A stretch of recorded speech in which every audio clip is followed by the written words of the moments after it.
Ndio. Siku hii ya leo napenda kutoa ushuhuda. Toa sauti kidogo. Napenda kutoa ushuhuda. Ninazo shuhuda 2 lakini naanza na moja. Ndio. Jumanne ya tarehe 9 mwezi wa 6.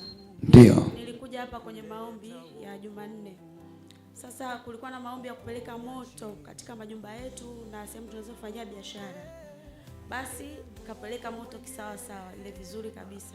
Ndio. Basi ile Jumanne, Jumatano, Alhamisi, siku ya Alhamisi mimi nilienda tu kazini kuanzia asubuhi mpaka mchana nikarudi. Akawepo mume wangu pale kazini. Basi akaja mama mmoja, ni mama mtu mzima. Akawa amekuja maeneo yale. Ndio. Alipokuja akafika maeneo yale akaanza kushangaa. Anasema, "Hey, jamani, natafuta duka hapa. Kulikuwa na duka hapa silioni. Ni kama vile upande wa kushoto, sijui wa kulia. Yaani sielewi, silioni hili duka liko wapi." Ndio. Basi kuna mama mmoja alikaa pembeni akamwambia, "Kwani ni duka gani unalitafuta mama?" Akasema, "Ni duka la Tigo Pesa ndio ninalitafuta." Akamwambia, "Mama, mbona ni hili hapa tena liko wazi kabisa?" Akasema, "Yaani mimi sielewi kabisa. Kwanza nimechanganyikiwa, sielewi kabisa." Mpe Yesu makofi ya ushindi kabisa. Haelewi kabisa. Haelewi, anasema haelewi kabisa. Ndio. Basi ikabidi mume wangu akatoka mule ndani, akatoka akamwambia, "Mama, siku zote unakujaga hapa na kuhudumia vizuri tu. Siku zote, yani ni mara nyingi na ni mteja wetu wewe." Akasema, "Sasa kwa nini leo uone duka langu? Kwa nini?" Ndio hivyo nilikuwa natafuta. "Lakini wewe ni yule Ayubu uliokuwa pale chini, ukahamia hapa juu." Akamwambia, "Ni mimi ndio, karibu nikuhudumie." Basi akawa amesogea pale, akampatia simu yake, akamtolea pesa, akamkabidhi. Wakati anataka kuondoka akasema, "Nimeshasahau, nitakuwa nibakize hela kidogo. Naomba uniongezee 7,000." Basi akamuongezea, akampatia ile change yake. Akasema, "Yaani naondoka lakini mahali hapa sielewi kabisa. Yaani nimechanganyikiwa kiukweli. Naondoka kwa elini." Yesu makofi ya ushindi.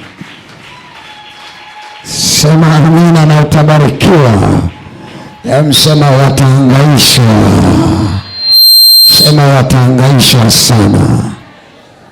Ndio. Basi yule mama ndo akawa ameondoka kwa mtindo huo. Sasa mume wangu aliporudi nyumbani, maana mimi ndo sikuwepo, ananipa hiyo habari. Akaanza kunisimulia. Sijaamini kabisa kilichotokea leo pale ofisini.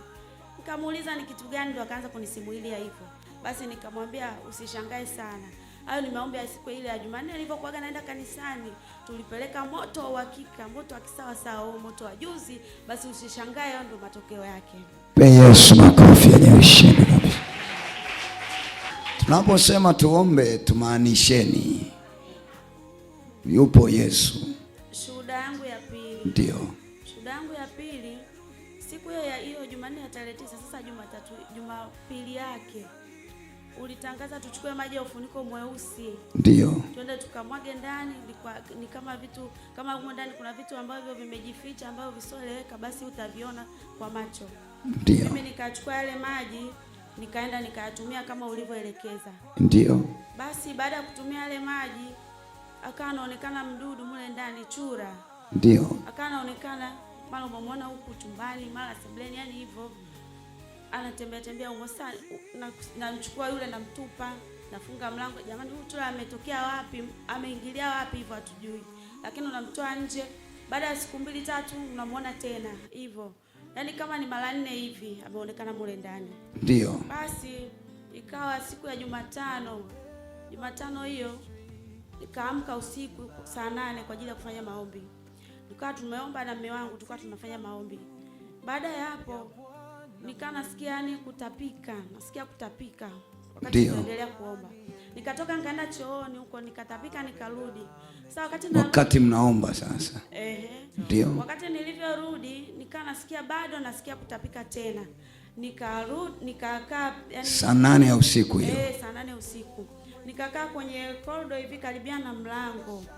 Geukia neighbor, mwambie wewe unaombaga saa ngapi? Mwambie mimi napitilizaga tu bwana. Basi nikaa nimekaa pale pembeni ya mlango hivi nasikilizia sasa, maana yani nasikia kutapika. Ndio. Baada ya hapo nikaona tena yule chura pale mlangoni. Ukamuona tena? Nikamuona tena yule chura. Yuko kwa ndani sasa. Kwa ndani mlangoni. Nikasema na mlango umefungwa. Mlango umefungwa, tulishafunga milango. Hawezi hamna mahali pa kupenya kupita. Hawezi kuingia, ni umefungwa kabisa mlango, hawezi kuingia. Ndio. Basi sasa nikamuonyesha hivi kwa kidole, sikuongea, nikamuonyesha mume wangu hivi. Maana alinifuata pale nilipokaa. Nikamuonyesha hivi pale kwenye mlango. Akasogea akamuona, alivyomuona akasema huyu naye ameonekana tena. Atafutaga nini huko ndani?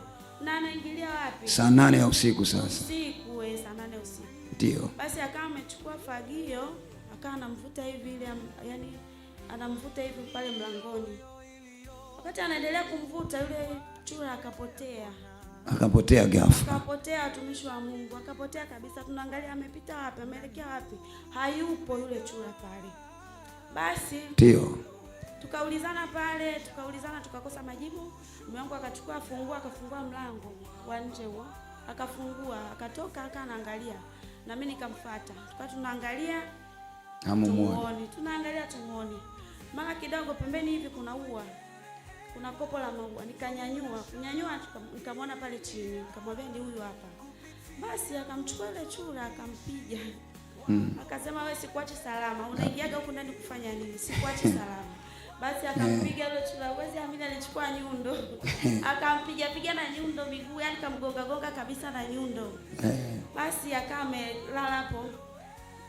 Mimi nikasemaje? Ngoja, lakini umempiga sawa, ngoja nichukue na yale maji ufuniko mosi ambayo ndio nilikuwa nayo. Nikachukua yale maji nikamwagia.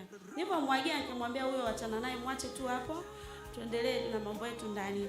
Basi akasema hapana, huyu siwezi kumwacha, lazima nimchome moto. Siwezi kumwacha, lazima nimchome moto huyu. Basi akaingia ndani, akachukua mafuta taa na mifuko hii ya nani. Si nielezeje, akamchoma. Akamchoma, akammiminia mafuta taa, akamchoma. Mimi muda huo wakati anamchoma, mimi nimeingia ndani, nimekaa pale nilipokuwa nimekaa. Ndio. Wakati ule chura anawaka pale, na mimi huku mapepo yakapanda. Kaanza kulipuka. Yakalipuka sasa yale mapepo. Nikaanza kuongea na kuambia, kwa nini unatuchomea mtu wetu?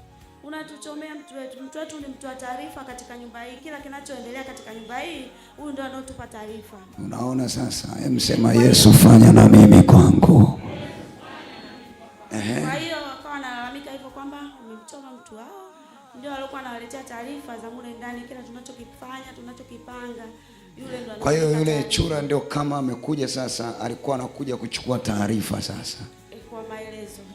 Jinsi ambavyo ulivyokuwa unazungumza sasa. Ndio. Basi sasa ndo mimi sasa nipo katika hali hiyo, mwenzangu ndo akawa anaendelea kuomba, baadaye nikakaa sawa. Kwa hiyo tokea siku ile sasa, ndio kesho yake tukiwa tunaomba ndio anapanda, anasema lazima tukuue, mamuua mdudu wetu. Lazima tukuue, mamuua mdudu wetu. Ndio mpaka ile Jumapili nikaja hapa, Jumapili iliyopita. Hebu mpe Yesu makofi ya ushindi. Wangapi walimuona Jumapili huyo? Ulimsikia alivyokuwa anatamka? Kitu cha ajabu sana. Kumbe ni chura mlimuua. Ndio, tulimchoma moto. Kumbe ni mtu Bwana alitumwa kuja kupeleleza. Sema amina na utabarikiwa. Msema wapelelezi kwenye maisha yangu wanaenda kuondolewa kwa jina la Yesu aliye hai. Pe Yesu makofi yenye ushindi. Bwana Yesu, wewe ni mwenye nguvu.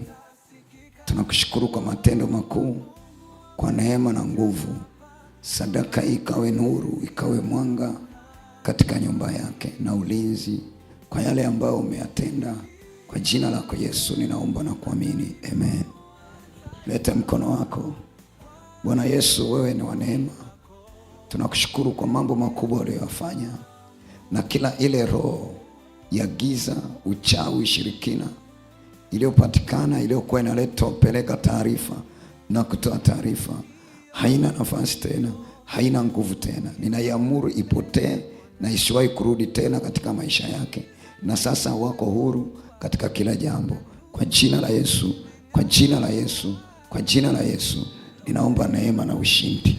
Kwa damu ya Yesu, pokea nguvu na ushindi. Isitokee tena vita kwa damu ya Yesu. Yesu ninaomba na kuamini, amen. Mungu akubariki sana kwa jina la Yesu aliye hai. Nenda kashinde na zaidi ya kushinda.